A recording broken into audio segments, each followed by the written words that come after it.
Senhor presidente, mais uma vez eu subo a esta tribuna para pedir, implorar aos deputados da Assembleia de São Paulo para que votem não ao PL 529.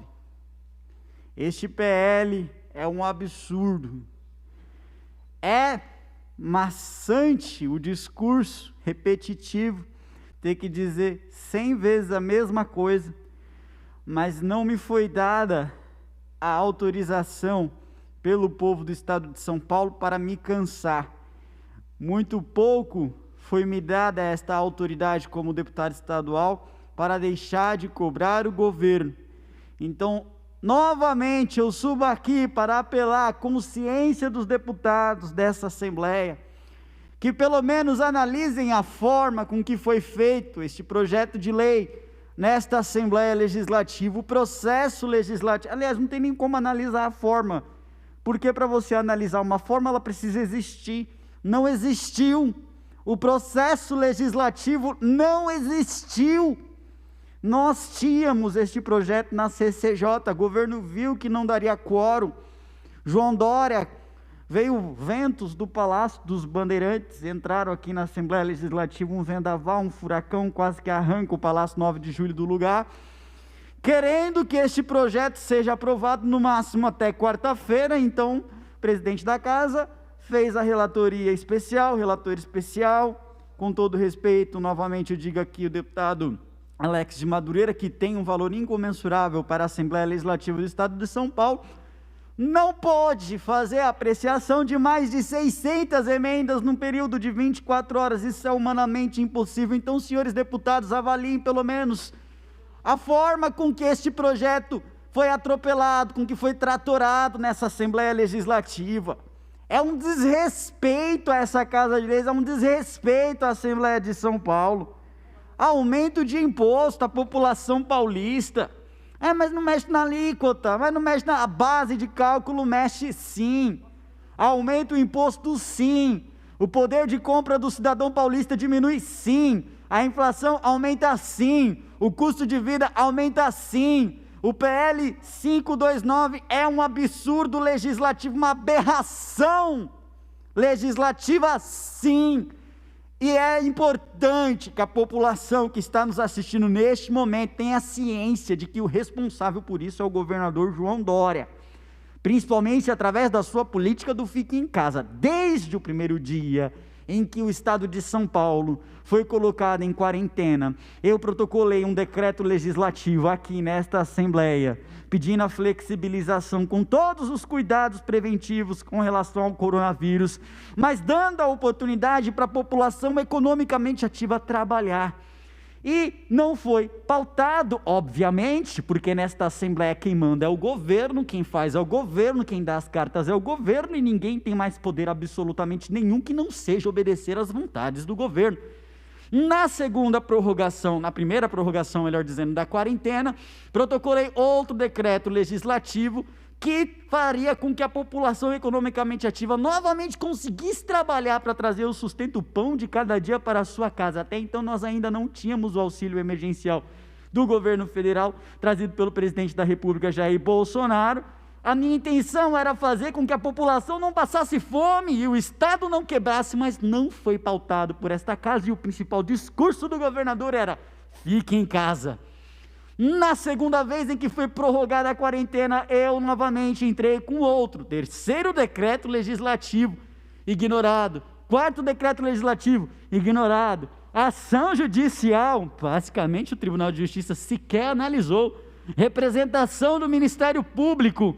Eu quero aqui, olha, parabenizar o PSDB. Os senhores fizeram a lição de casa direitinho, porque não bastou apenas a Assembleia Legislativa do Estado de São Paulo, os senhores conseguem ter poder e uma influência gigantesca nas demais instituições do Estado, que jamais um outro partido político jamais conseguiria. Então eu quero aqui, infelizmente, dizer a realidade para a população paulista.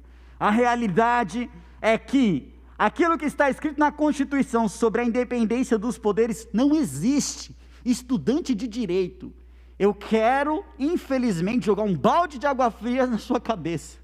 Existe o direito àquilo que você aprende na faculdade e aquilo que você vive no dia a dia.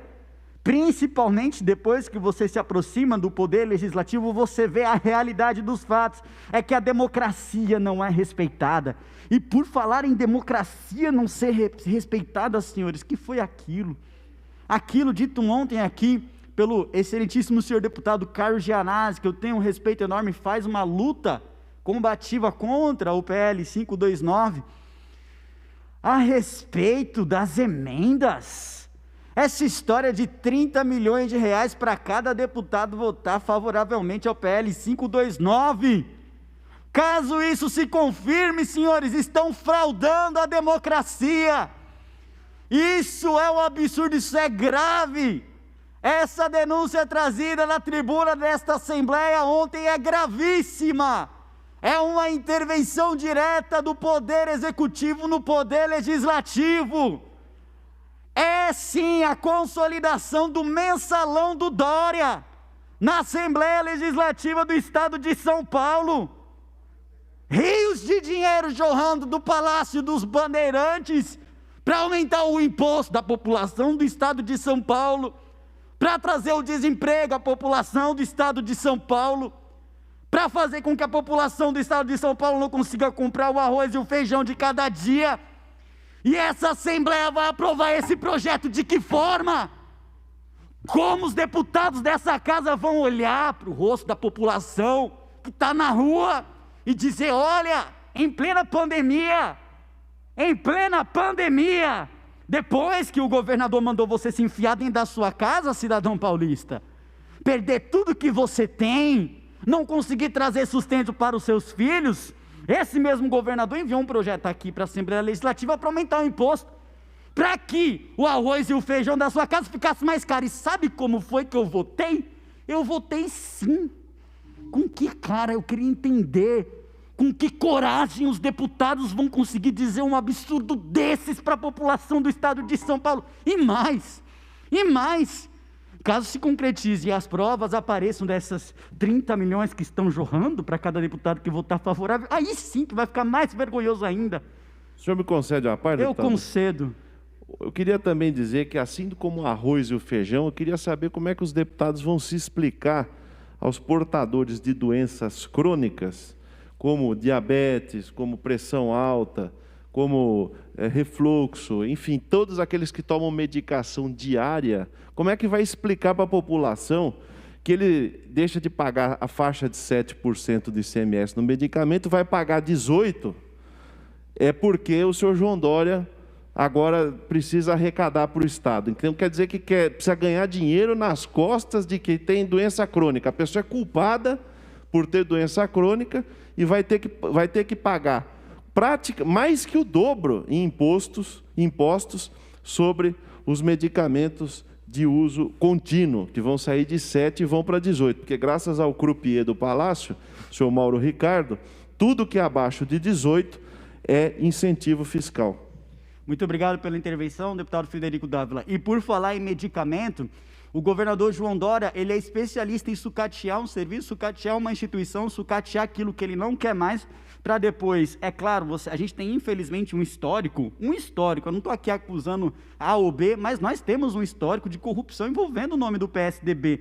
E a FURP é um exemplo disso, e agora parece que está querendo jogar por baixo do tapete, fazendo com que a FURP seja extinta. Agora que o senhor falou de medicamentos, eu lembrei também, deputado Frederico Dávila, da denúncia gravíssima, que o superintendente da FURP só tem a 6ª série, colocaram uma pessoa para trabalhar com a questão de farmacêutica, tendo a 6ª série, e ele, quando chegou lá para tomar posse, chegou dizendo, eu sou um soldado do João Dória, desta forma. Olha só que coisa mais humilde de se dizer com aqueles funcionários.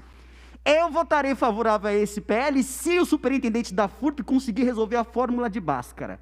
Se ele for capaz de resolver a fórmula de Bhaskara, eu votarei favorável a este PL.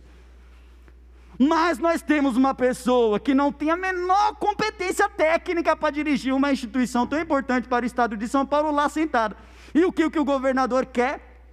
E tome sucateamento, e tome emenda parlamentar, e tome aumento de imposto, E quem vai mais tomar no meio dessa história toda é a população do estado de São Paulo, enquanto este crápula que está lá no Palácio dos Bandeirantes não foi expulso de lá. Muito obrigado, senhor presidente.